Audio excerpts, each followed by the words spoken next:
نمشي دابا. والله الله يا بابا تنادي غزة نمشي دابا. والله الله يا بابا تنادي غزة نمشي دابا. والله الله يا بابا تنادي غزة نمشي دابا. اليوم جمال العسري الامين العام للحزب الاشتراكي الموحد، اليوم استجابة لنداء الجبهة المغربية لدعم فلسطين ومناهضة التطبيع نساهم في هذه المسيرة الشعبية، المسيرة الوطنية، المسيرة التي ما بات الشعب المغربي يخرج عبر كل المدن المغربية من أجل إظهار مرة أخرى لكل المشككين أن بوصلته هي فلسطين، ففلسطين بوصلة من لا بوصلة له.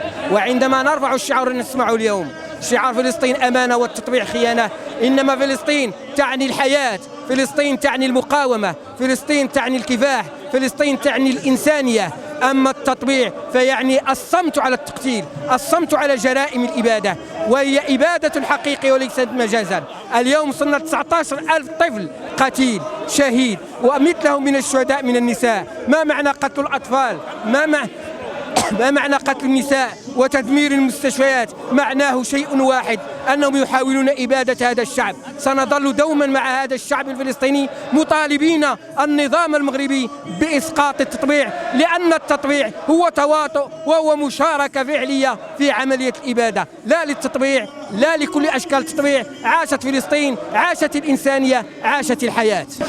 إذن نحن هنا كجبهة مغربية لدعم فلسطين ومناهضة التطبيع من أجل أولا أن نعبر عن تضامننا مع الشعب الفلسطيني في محنته الكبرى المتجسدة، في محاولة اجتثاث الشعب الفلسطيني عن أرضه، في محاولة إبادته، في محاولة إبعاده عن أرضه، وفي محاولة إحلال الصهاينة مكان الشعب الفلسطيني في الدولة أو في الكيان الفلسطيني.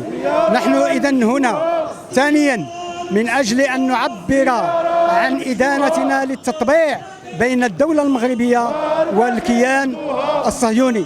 كيف يمكن أن نقبل أن الدولة المغربية تطبع مع الكيان الصهيوني وهذا الكيان يقوم باجتثاث الشعب الفلسطيني؟ هذا غير مقبول، هذه خيانة كبرى للقضية الفلسطينية، لن نقبل هذا. ورغم القمع الذي يعانيه أنصار الشعب الفلسطيني ومناهضو التطبيع، رغم هذا القمع فسنواصل مناهضتنا للتطبيع إلى حين إسقاطه، لأن هذا هو دورنا الأول هنا في المغرب. دورنا هو العمل على إسقاط التطبيع، وإسقاط التطبيع سيساهم لا محالة في تحرير الشعب الفلسطيني، خاصة إذا تم إسقاط التطبيع في معظم الدول العربية التي اختارت طريق التعامل مع الكيان الصهيوني، أو على الأقل اختارت طريق غض الطرف عن جرائم الشعب الفلسطيني. إذن نحن كجبهة مغربية لدعم فلسطيني سنواصل نضالنا حتى النهاية، والنهاية هي إسقاط التطبيع وتحرير فلسطين.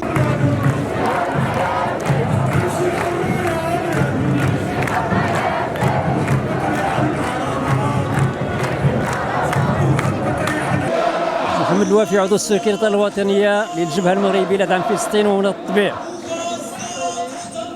هذه المسيرة الوطنية تنظمها الجبهة المغربية لدعم فلسطين ومناهضة التطبيع للتأكيد على ما يلي: أولا، أن الشعب المغربي لن يستكين ولن يقف مكتوف الأيدي أمام هذه الجرائم البشعة التي يقترفها الكيان الصهيوني.